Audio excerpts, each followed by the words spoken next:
Lenora. Lenora is different from others. Years of perfect stitching experience. Lenora linen, cotton cloth and stitching. Pandikad Road, Vandoor. LDF വോട്ടുകളിൽ കടന്നുകയറി PV Anwar. ഇടതു കേന്ദ്രങ്ങളിലെ തിരിച്ചടിയിൽ ഞെട്ടി LDF. Nilambur ഉപതെരഞ്ഞെടുപ്പിൽ വിജയം മാത്രം ലക്ഷ്യമിട്ടിറങ്ങിയ LDFന് ജനങ്ങൾ നൽകിയ പരാജയം വലിയ ഷോക്കായിരിക്കുകയാണ്.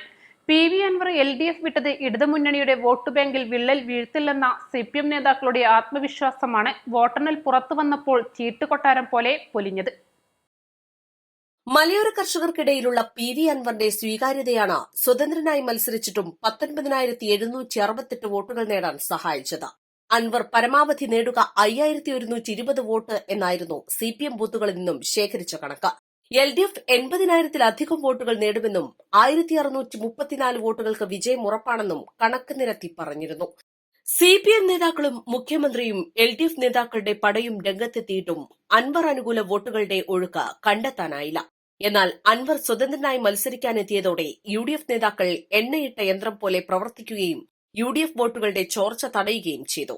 എന്നാൽ 2016-ലും 2021-ലും അൻവറിനൊപ്പം നിന്നവർ ഇപ്പോഴും അൻവറിനൊപ്പമുണ്ടെന്നാണ് അദ്ദേഹത്തിന് ഒറ്റയ്ക്ക് ലഭിച്ച 19,768 വോട്ടുകൾ നൽകുന്ന സൂചന. PV അൻവറിലൂടെ ഇടതുപക്ഷത്തിന് ഭരണം ലഭിച്ച നിലമ്പൂർ നഗരസഭ, പോത്തുകൽ, അമരമ്പലം പഞ്ചായത്തിലും പിന്നോട്ടു പോയത് LDFന് കനത്ത തിരിച്ചടിയായി.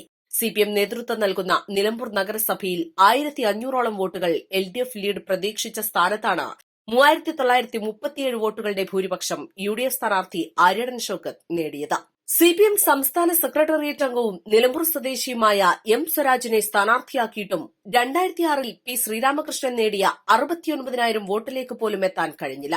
PV അൻവറിന്റെ ജനസ്വാധീനം തിരിച്ചറിയാൻ കഴിയാതെ പോയതും മുഖ്യമന്ത്രി പിണറായി വിജയൻ ADGP അജിത് കുമാറിന് സംരക്ഷണമൊരുക്കുന്ന രീതിയിലേക്ക് ജനങ്ങളിൽ സംശയം ജനിപ്പിച്ചതും LDFന് കനത്ത പ്രഹരമായി. PV അൻവർ ഉയർത്തിയ പിണറായിസം വിജയിച്ചതുകൂടിയാണ് LDFന്റെ കനത്ത പരാജയം.